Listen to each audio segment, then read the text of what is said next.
like budgeting for tokens and so on. And I know that's also another company that you're deeply invested in and something that we've been talking about on the show as well.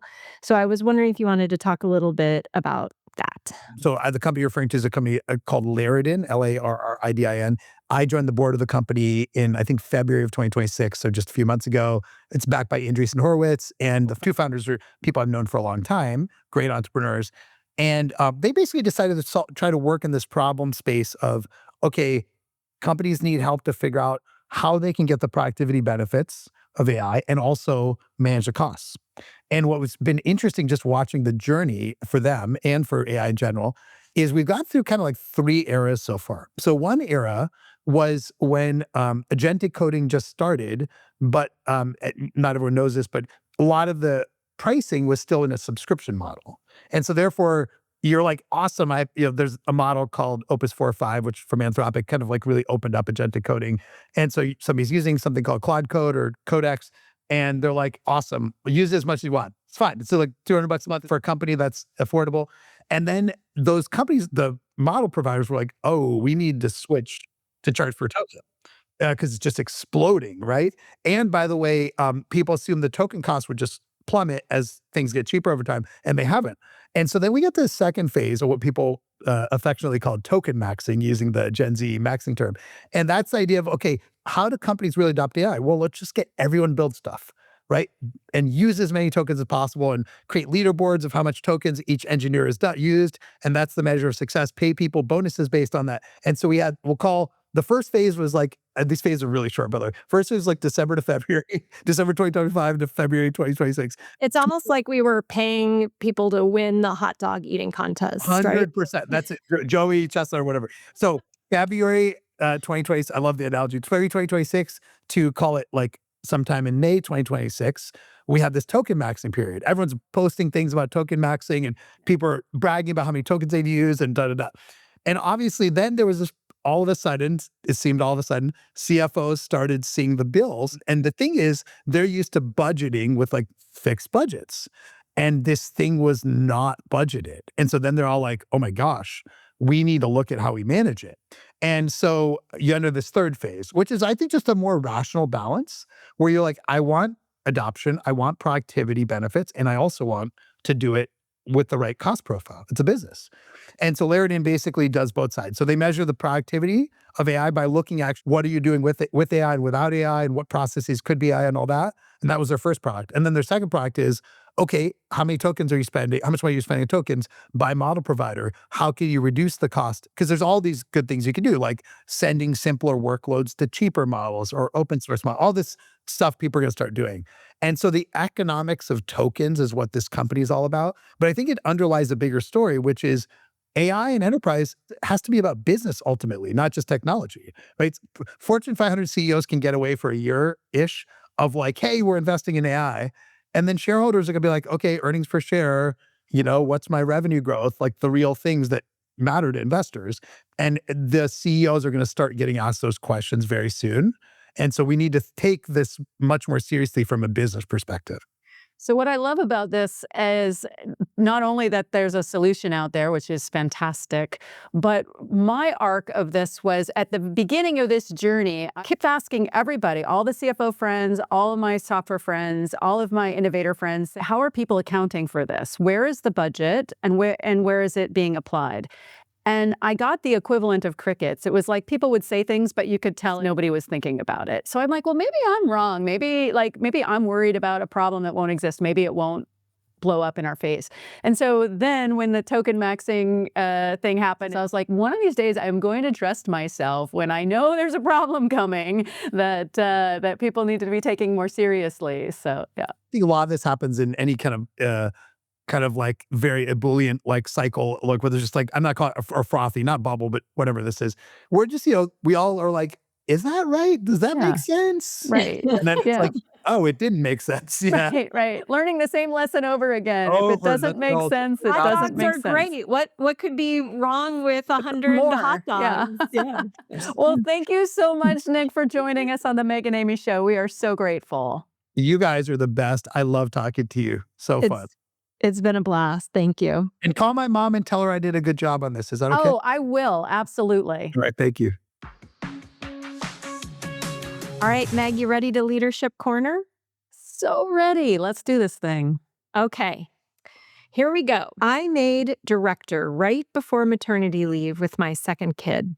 I'm back now and am pinging back and forth every day between three options. Jump to an AI startup where there's more runway, double down where I am for 5 more years and try to maximize what I can earn, or downshift to be with my kids now and build some kind of consulting practice.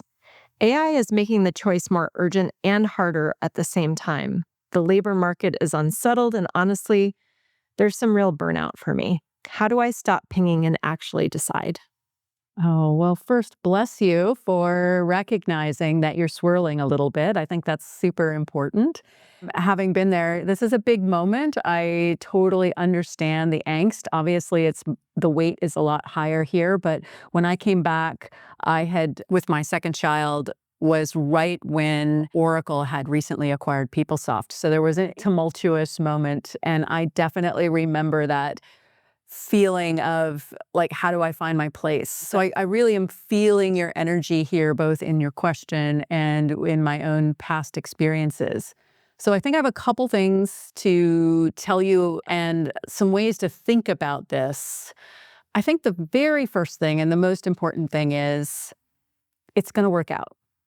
You're going to make a decision, and then you're going to make that decision right. And so I think agonizing over it is not helpful. And also, I think it's indicative of a slightly different challenge than the questions that you're asking.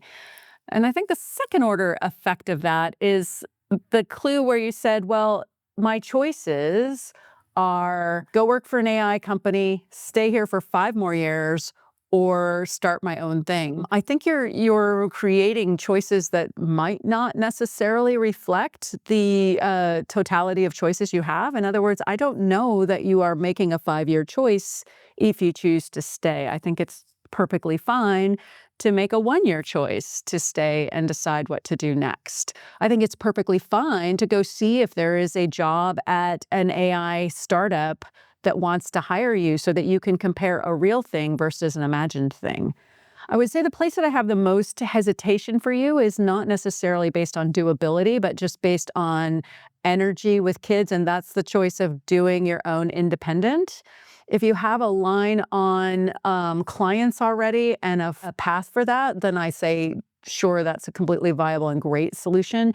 If you don't, there's a different type of energy in having to both sell the work and do the work in independent that I think adds an additional burden, especially on someone who might be doing that with an intention of investing more in your home life. And so I think it's a little bit misinterpreted of whether that would actually give you more time at home or not. And so it would really depend on you. But to be honest, I believe in you enough to know that you would make that work out too.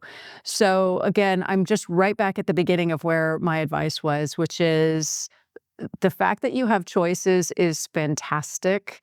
The fact that you have clearly a good path to make something great for yourself is fantastic. I think what you need to do is you need to feel okay with whichever choice you want to make and then just make it. And I think if there's any way that we're helping you with that, hopefully, just to know that we believe you will be successful no matter what you choose to do. And so it's going to be fine. And this is not the only moment that you will find opportunities to work for an AI startup or to do independent work. So those opportunities will be available to you as well. So what is your thoughts, Amy? All right. So, yeah, I love so much of what you said, Meg. So, first of all, I absolutely agree. Do not think about the next 5 years. Think about the next year. And I have maybe a couple of follow-up questions, and I'm going to have to make some assumptions. Okay.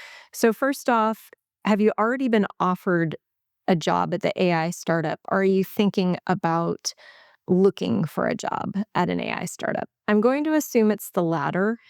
And if that's the case, then it takes a lot of energy and time to look for a new job. And that may not be the best use of your time.